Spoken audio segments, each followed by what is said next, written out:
Welcome to Career Tools. Today's topic, presentations, voice. Here we go.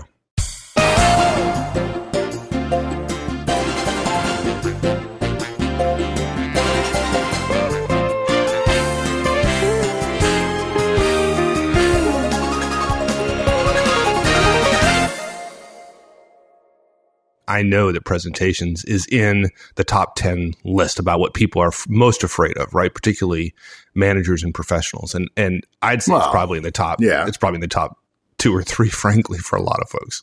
I mean, I'll just be a pain in the rear right here and say, I don't care if people are afraid of it. It's an important part of any manager's job, any professional's job, and most of them stink at it. I don't care if they're afraid of it, if they're good at it. I mean, right? Okay, but they're not professional presenters. I mean, how important is it to, you're presenting a PowerPoint deck or something like that? Dude, wait. If you're a manager, if you're a professional, if your job requires you to present, then you're a professional presenter. It's simple as that. I mean, what was it Drucker said? The moment you get promoted from an individual contributor role, your entire ability to be effective depends on your ability to master verbal and written communication. And, we use email so much as a broadcast device. Well, what's the verbal equivalent of written broadcast communications, which would be email? And the verbal equivalent is presentations. I mean, they happen every week. People sit around tables. I watch managers give presentations. Well, they don't call them presentations, but they're talking to 10 people in a room, and they're slouching back in their chair and sliding back and forth left and right, showing all the clues about that they're unprepared, that they're going to be arrogant and act as if this isn't important when in fact their boss and the people they want to communicate to are in the room. It's pandemic. Okay, so you just define presentation differently maybe than some people do. But if I'm sitting around a conference table with 8 of my peers and my boss, and I'm walking through a 3-page deck, I got like 10 minutes. You call that a presentation? Versus just briefing my phone. Oh, okay. All right. Oh, yeah. Okay. All right then. Yeah. Maybe I am a professional presenter.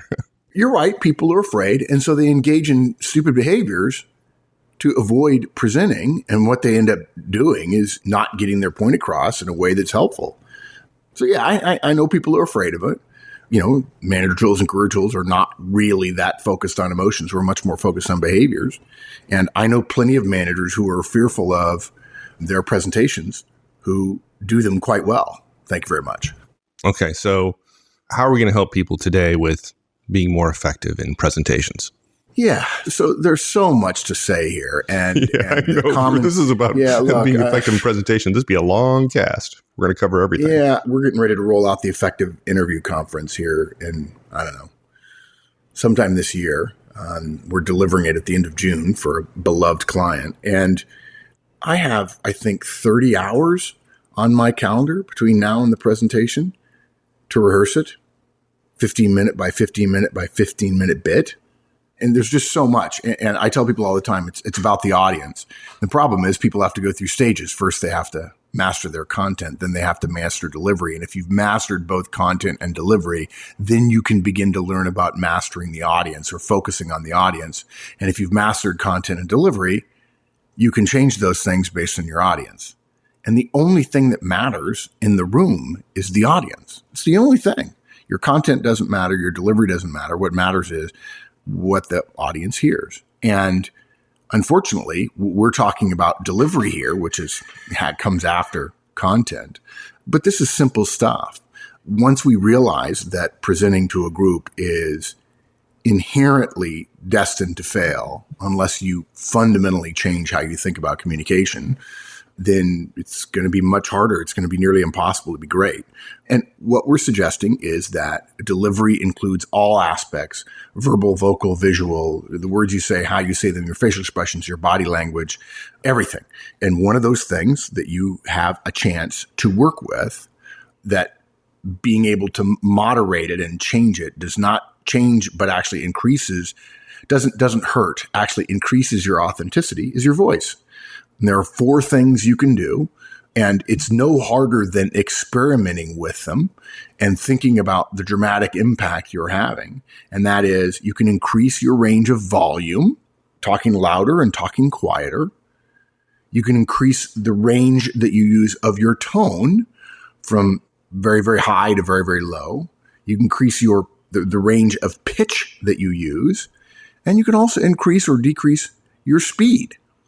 Volume, tone, pitch, and speed are the levers you can pull when it comes to speaking. And if you listen to a really good speaker, you'll discover they're not monotone.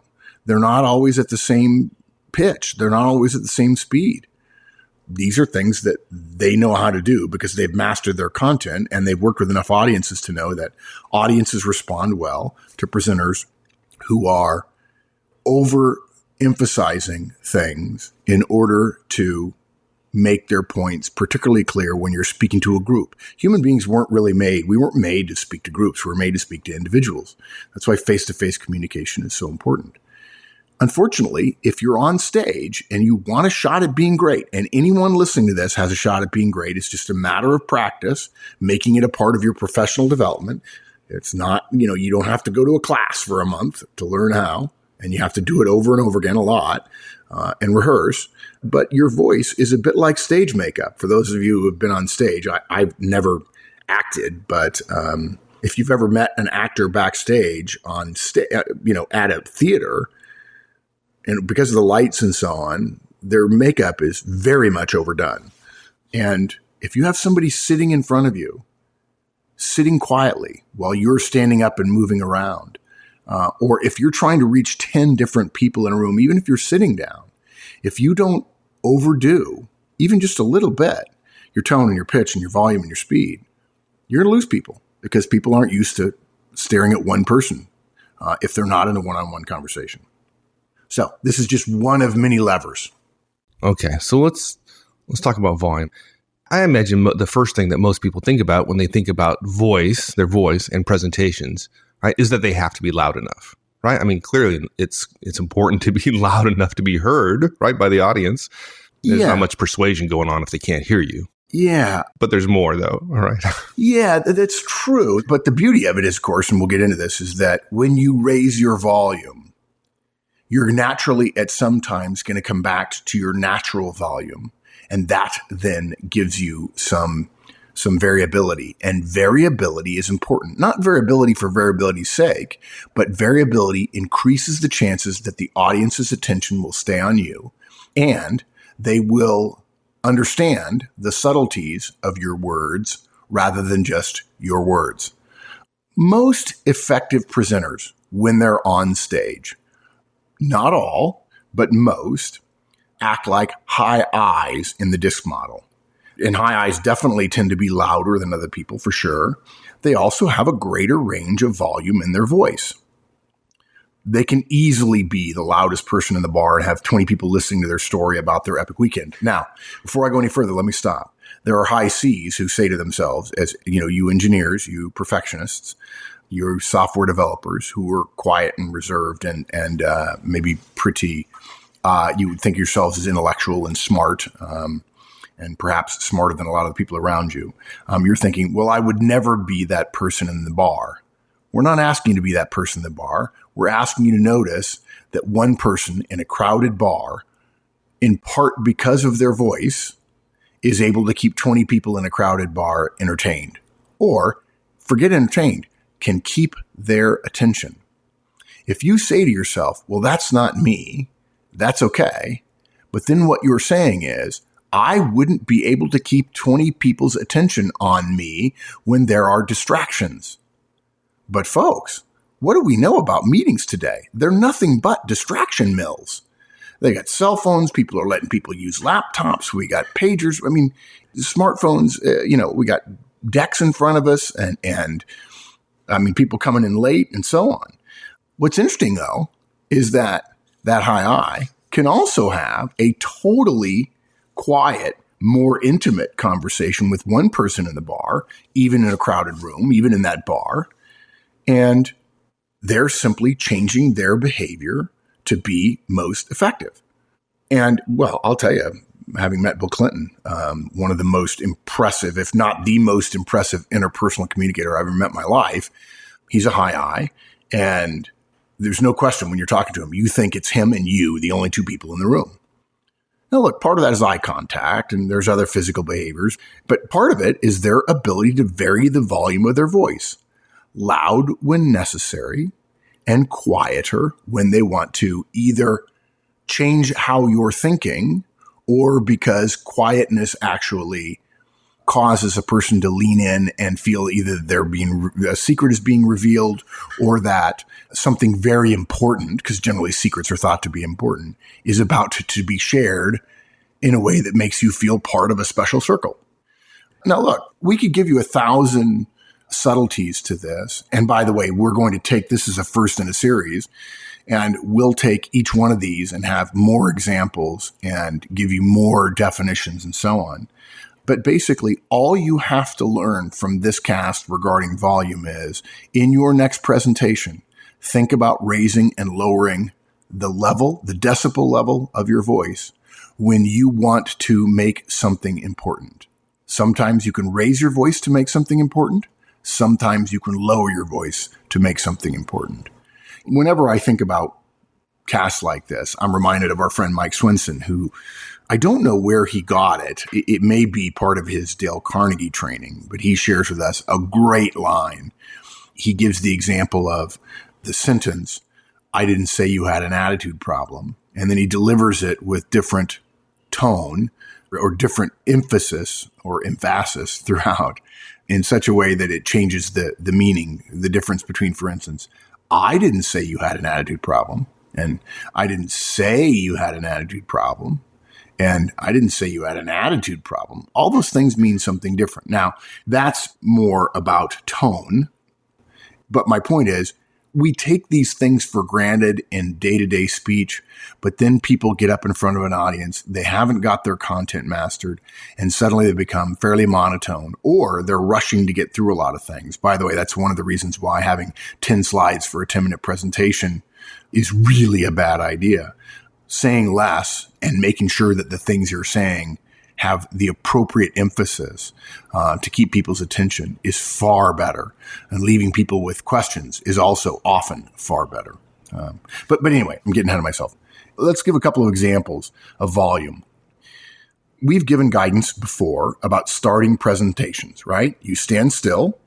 You're in the power position of the room. If you don't know what that is, there's a podcast on that. And allow a complete and utter moment of silence before you begin. We do this at conferences, and there are people who know it's coming, have never done it before, see me or Danny walk up at the front of the room, stand in the power position in the middle and the front, and just stand quietly and look at the audience. And you can hush an audience of 50 or 100 people without even trying.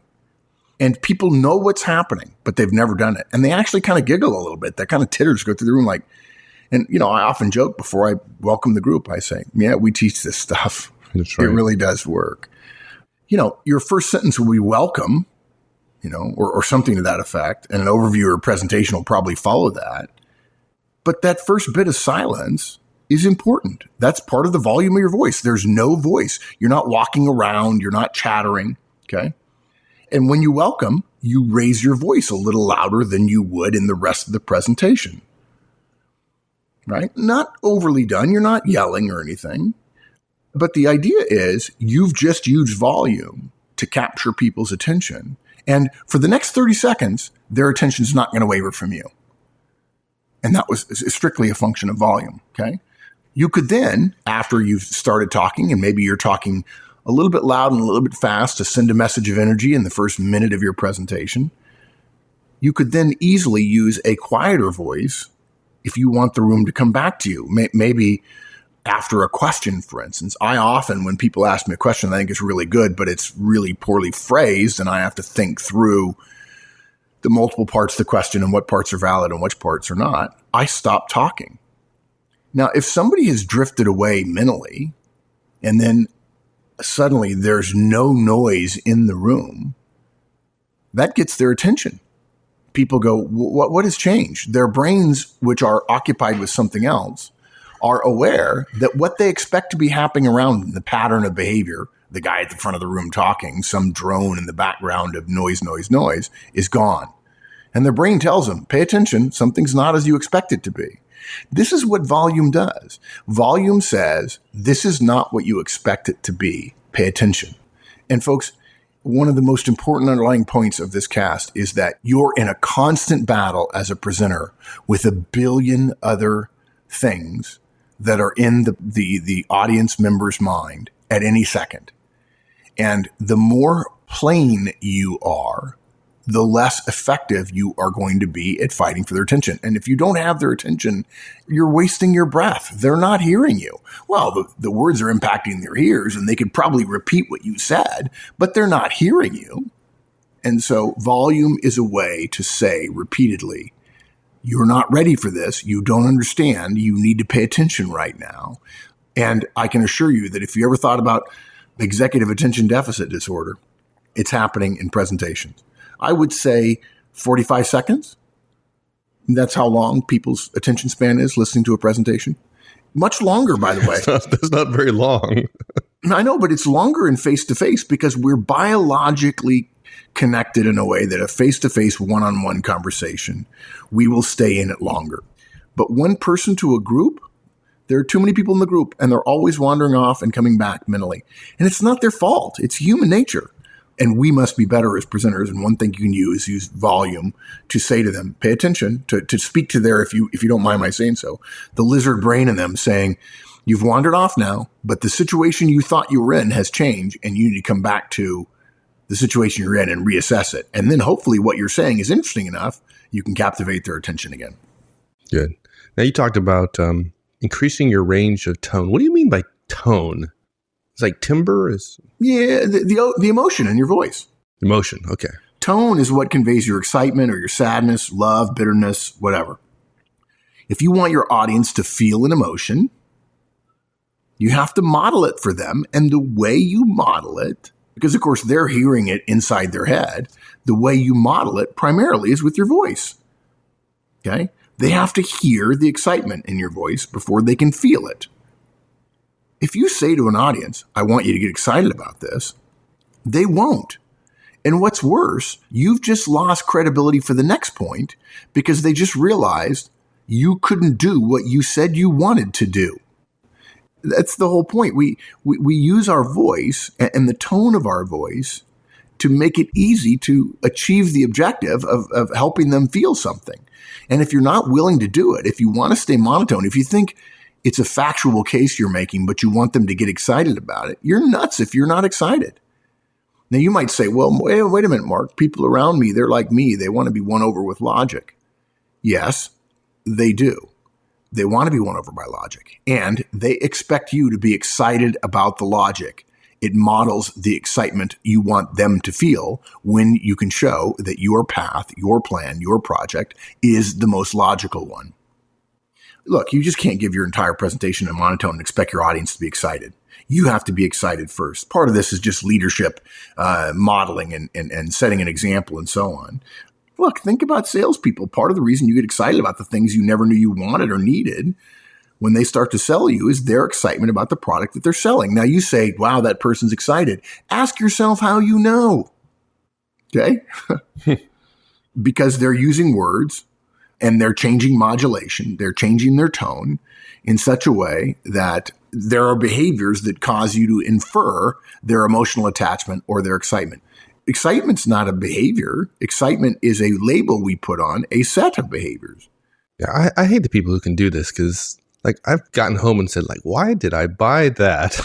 It doesn't seem quite as exciting as it did 2 hours ago. Well, yeah, that's part of that is buyer's remorse. I mean, there's a lot of studies that show that you're excited in the moment, and then when you get away from that excitement, you realize, oh, I feel bad. I shouldn't have done that. And then hopefully after a while, the product or the service or whatever wins you back over because it was a good purchase and you see the value later on. I think my problem is just all you persuasive people out there. That's my problem. Yeah, and we feel bad about it too. We really I bet you do. I mean, we do. And I'll tell you something. I know a lot of our listeners are high C's, more perfectionists, not overly so, but a higher percentage than average, in part because, if you'll pardon the expression, folks, some people think that podcasts are an enormous technical hurdle to overcome.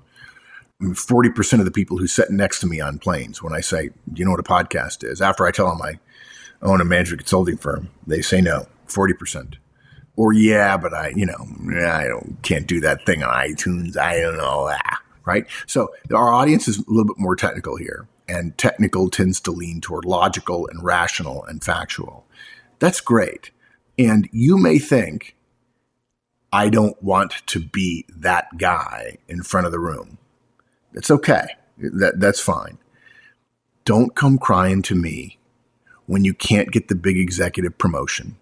Don't come crying to me when they pass you over for somebody in sales for the director job or for the GM job. Okay? Because part of it for general manager and director jobs and so on is that, yes, we have to have somebody who knows customers, right? But there are plenty of technical folks who know customers exceptionally well. They have good relationships on both sides, on the purchasing side and on the technical side of a given customer. On the other hand, they also know that to be GM, you have to persuade, you have to inspire, you have to excite. And you might say, well, that's not how I do things. That's okay. That's fine. Just don't complain that when the job requires inspiration and excitement and the willingness to change your tone in order to get your point across, don't complain that you don't get what you want. It's simple. Look, I used to be an engineer. I wasn't a salesperson when I went to West Point at all. And then I realized, wow, it really matters. I'm going to get good at this stuff. Look, so much of presentations happen way, way, way, way before the presentation itself. Your knowledge, your passion for your subject has to be born of your research. You have to know your stuff. We've said, I think we said it a couple of times. It starts with mastering your material.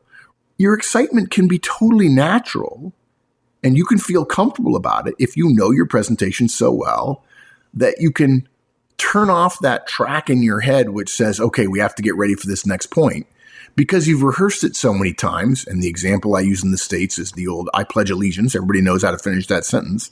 You don't have to think about the material, and then you can start thinking about, okay, how do I connect with the audience? What do they need from me?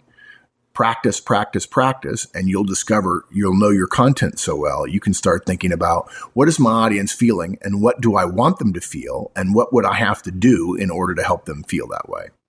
What about pitch? Range of pitch. It's kind of like that sing-song part of your voice, right? Some people, it's actually fascinating. People who have it, I'm much more likely to pay attention to, even a high C. Yeah. Now let me ask you something. Take a minute though, Mike, and ask yourself, when you say that, you're much more likely. Why do you say that? What do you think that is? I think it's variety, right? It's again, it gets kind of that whole, the monotone thing. It's more pleasant. It's hard for me to say this. It's emotional. It imparts emotion to one's voice. Okay.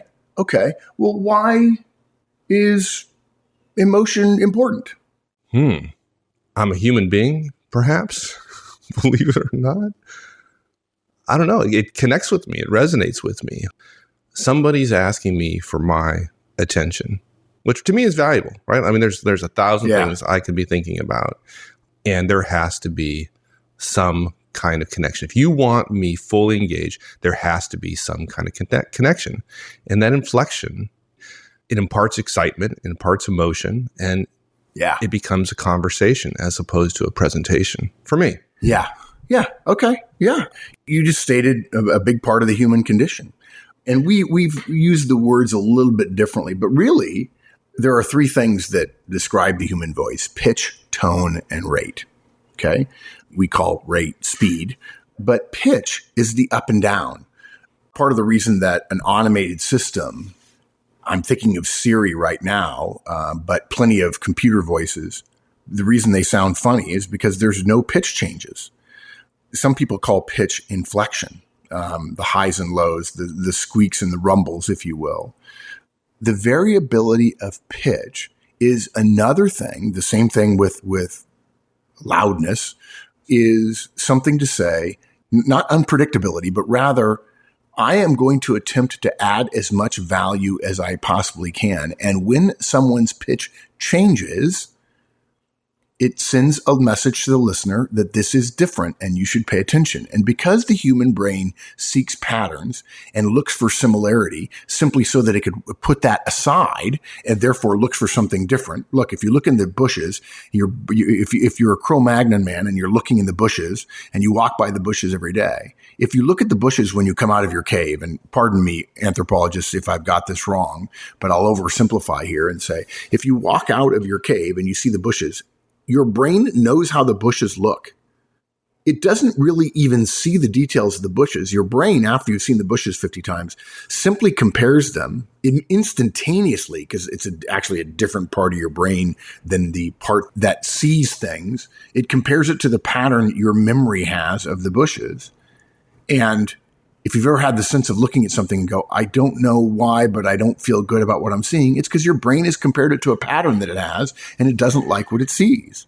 So your brain looks for sameness or differentiation all the time. And your brain, of course, is what's processing the speech that's coming in. If the speech stays the same, if there's a monotone pitch, your brain says, this is boring. It's all the same. There's no added value here. And it's much harder when I'm sitting down and you're standing up to understand what you're saying. And what most people do when they get nervous about their presentation, about their content, because they're not thinking about their voice, is one of the first things that becomes hurtful to their efforts at persuasion. And I know some of you don't like the word presentation, but folks, let's just be clear. All communication is persuasion, whether you admit it or not. Even you high C's, you just have to accept it. Maybe high I's do it in a way you don't like, but the fact is all communication is persuasion. And if it's the same, if they hear the same, the audience does, they tune you out because there's nothing new there. There's nothing different. This is boring. You may be saying something like E equals MC squared for the first time, but if you say it in a very monotone voice, you lose a healthy percent of the audience simply because their brain says this is boring. They don't even mean to think it. They're not judging you. It may be intellectually somewhat interested in what you have to say, but part of their brain that processes verbal speech patterns says this is boring. And that's yet another voice, along with their smartphone vibrating on the desk or in their jeans pocket or whatever, that keeps them from focusing and getting all the subtleties that you want. And so therefore you have to increase the pitch. You have to change to go higher, if you will, and then you have to go lower at times in order to make different points. And again, this is the first in a series, and we'll give you examples of what points to make lower and what points to make higher in the future. But right now, what we're recommending you do is start thinking about changing your pitch, about the highs and lows, and see how that works. And make it a habit to increase the range. And by the way, if you increase the volume, the average volume of your voice when you present, even slightly, because your brain will always be wanting to go back to your natural range, if you're in a small room with only 5 or 10 people, you will then have increased your pitch, because pitch and volume relate to one another in terms of how you make words.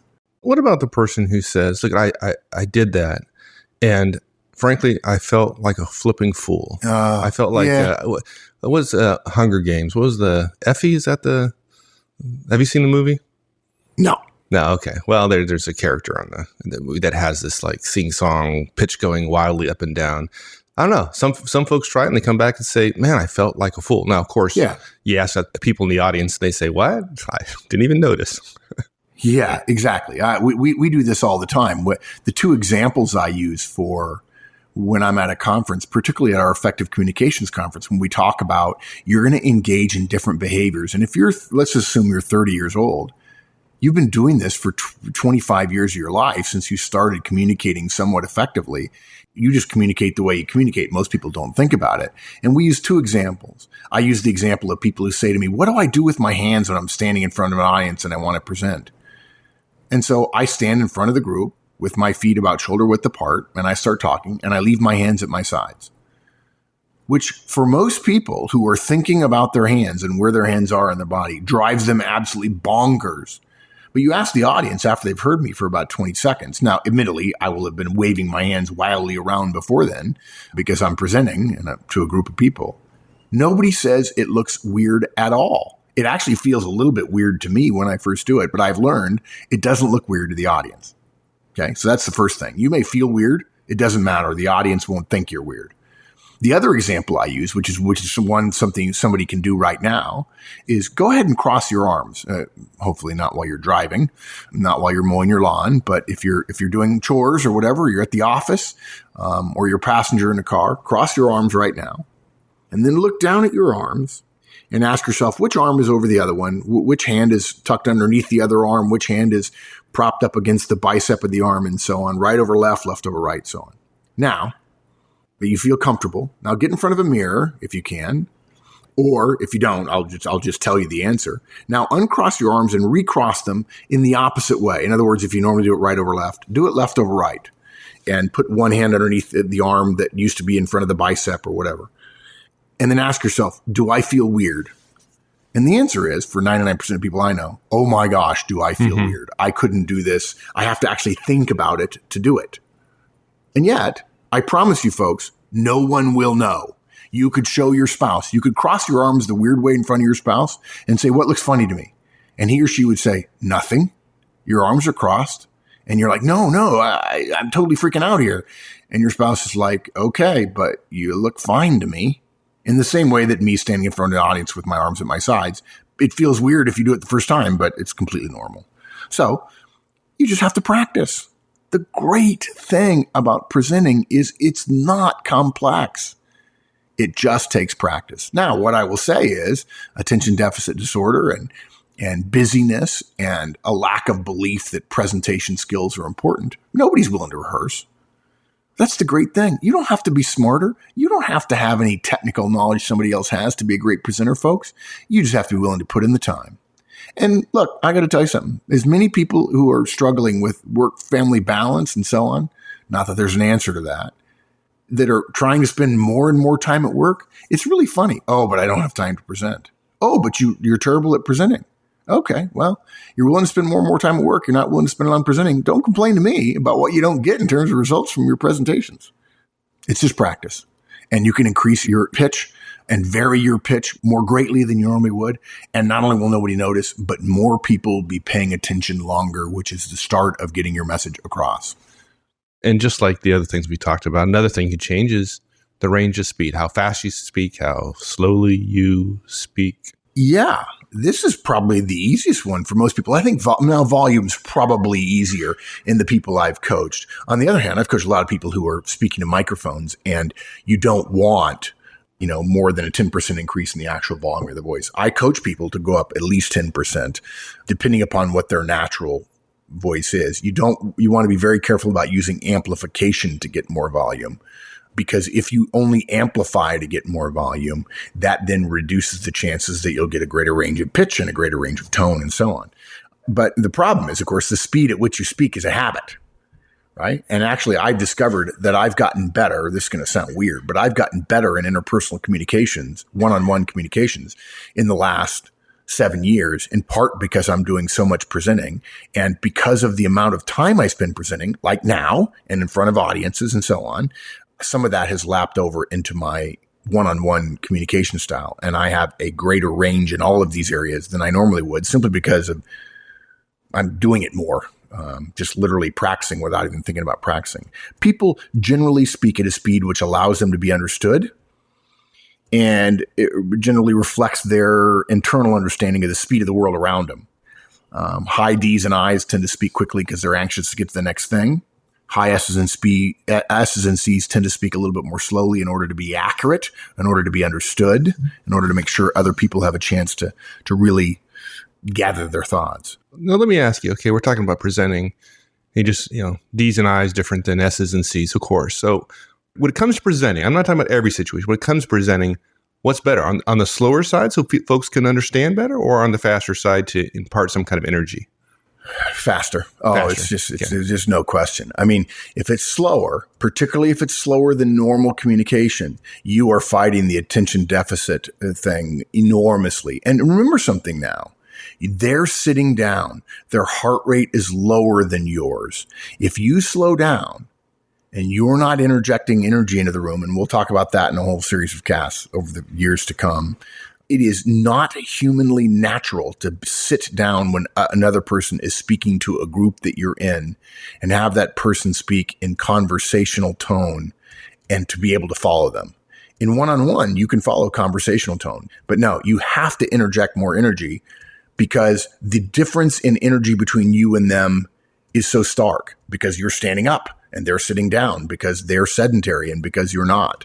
And to be clear, that's true even if you're talking to, say you're in a technical organization and you're talking to a group of high Cs. In that case, it would still be better to be faster. If you're talking to a group, by definition, your speed needs to increase. Otherwise, because they're not in a one-on-one conversation and there is no shame in disappearing from the conversation, there's no shame in checking out because there are so many other people in the room, they do so. If I'm in a one-on-one with you, I focus on you and you know when I'm gone, but not in a group. And so other people bring all their stuff, all their baggage to the table. They sit in a room and they think about their spouse and their kids and their deliverables and so on, and whether they agree with you in general and principle on everything or not. So consequently, you have to do something. We have to do something to keep their attention. Otherwise, they'll wander off. And it's really not their fault.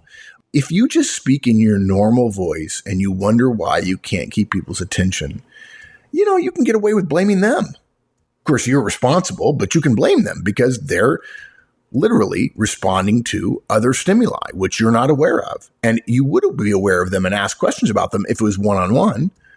But at any given moment, in any given audience, at least one person is completely and utterly checked out.